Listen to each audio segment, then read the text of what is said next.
Hello BookTube, welcome to Lizzie Faye Loves Books. I'm Elizabeth and this is going to be my monthly recommendations video for May. The theme this month is Friendship Stories. Monthly Recommendations is a Goodreads group created by Trina from Between Chapters and Kayla Rayne, and of course I will link their channels down below. And this month's theme is Friendship Stories. Now I had a little more difficulty coming up with friendship stories for this month than I have for some of the other themes in the past. I noticed that a lot of the books that I've read have more sibling relationships as opposed to friend relationships, and I was trying to find books about friends that were not siblings.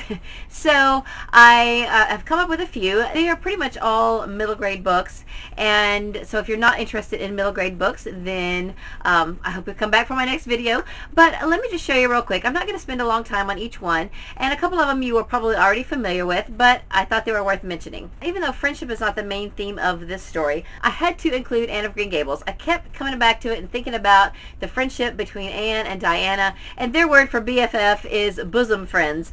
And I just thought that the friendship between Anne and Diana was definitely worth mentioning. Of course, this is a classic book. If you haven't read Anne of Green Gables, you really got to read it. If you haven't read Anne of Green Gables, I can't really judge you because I didn't read it till probably I was in my 30s.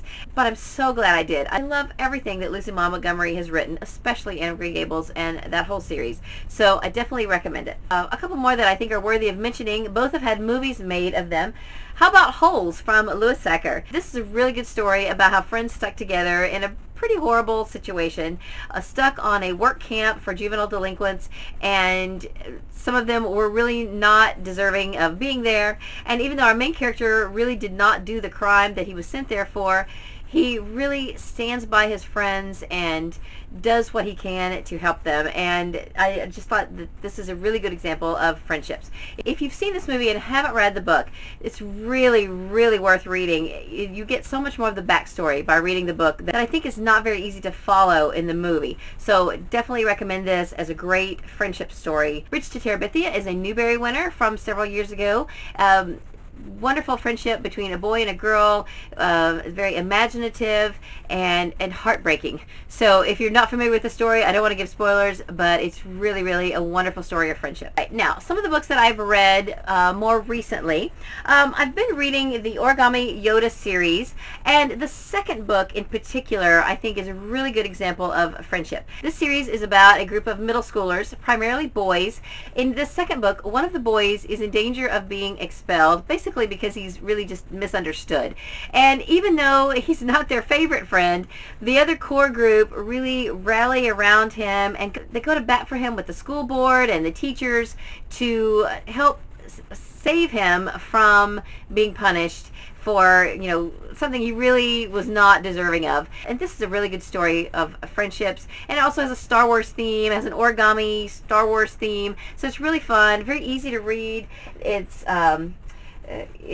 It's supposed to be a case file. Each of these stories are written in case files because they're always trying to prove something or to make something happen, and so they're really well done. The series is by Tom Engelberger, and again, this is the second one, Darth Paper Strikes Back, and the series is the Origami Yoda series. This little book I read for RibSat. I think it's written on like a 4th grade level. This is the first book in the Sugar Plum Ballerina series by Whoopi Goldberg. This one is called Plum Fantastic, and it's about a young girl who's her mom is a single mom. Her father has passed away, so they are moving from Georgia back to her mother's childhood home in Harlem, and her mother puts her in ballet there even though she doesn't really want to do it. And it's her story about meeting her group of friends there and how they rally around her and help her practice and get the steps right for the rehearsal. She's kind of challenged as far as doing spot turns, and dance is the setting, but really friendship is the theme of this book, and I thought it was very well written. This is the first in a series of several books about the Sugar Plum Ballerinas. I have not read any others, but I'm definitely interested in reading more. Now this book, Counting by Sevens by Holly Goldberg Sloan, I have mentioned this before. I think I recommended this in the month where we did standalone recommendations. I want to just mention it here. I have a full review of it on my channel, so please take a look at that. I will link it down below. This is also a very diverse book, and the friendships in this story are really what saves the life of our main character. And the family she goes to really don't have a lot to give, but they give sacrificially to help our main character Willow, and I thought it was very, very good. Definitely worth picking up. And then the last one I want to talk about is The Lions of Little Rock by Kristen Levine. This was one of the Sunshine State Young Reader Award finalists for 2014-2015. My daughter and I both read this last school year, and it's just very good. It's historical fiction. It takes place in 1958, right at the beginning of school integration. And it is about a 12-year-old girl named Marley who is white, and she makes friends with a new girl who has just come to her school named Liz. And Marley and Liz become just the very best of friends. So then it gets out that Liz is passing as white in this, pre-integration era. And, of course, Marley, she doesn't care. As far as Marley's concerned, Liz is her best friend, and it doesn't matter to her what her skin color is or what her heritage is. They are best friends. And she's determined to be friends with Liz no matter what. And in doing so, it puts her and her family members in danger. So this is just a really good story from that time period, which I think is really important for young people today to read about and understand. I think a lot of young people today don't have an appreciation for how far we've come in just a few years as far as racism and segregation and integration. And it's very important for young readers to understand where we've come from so that we don't ever go back to situations like this.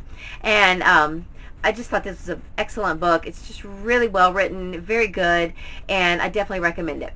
So those are my friendship stories that I recommend. If you have read any of these, let me know what you thought of them.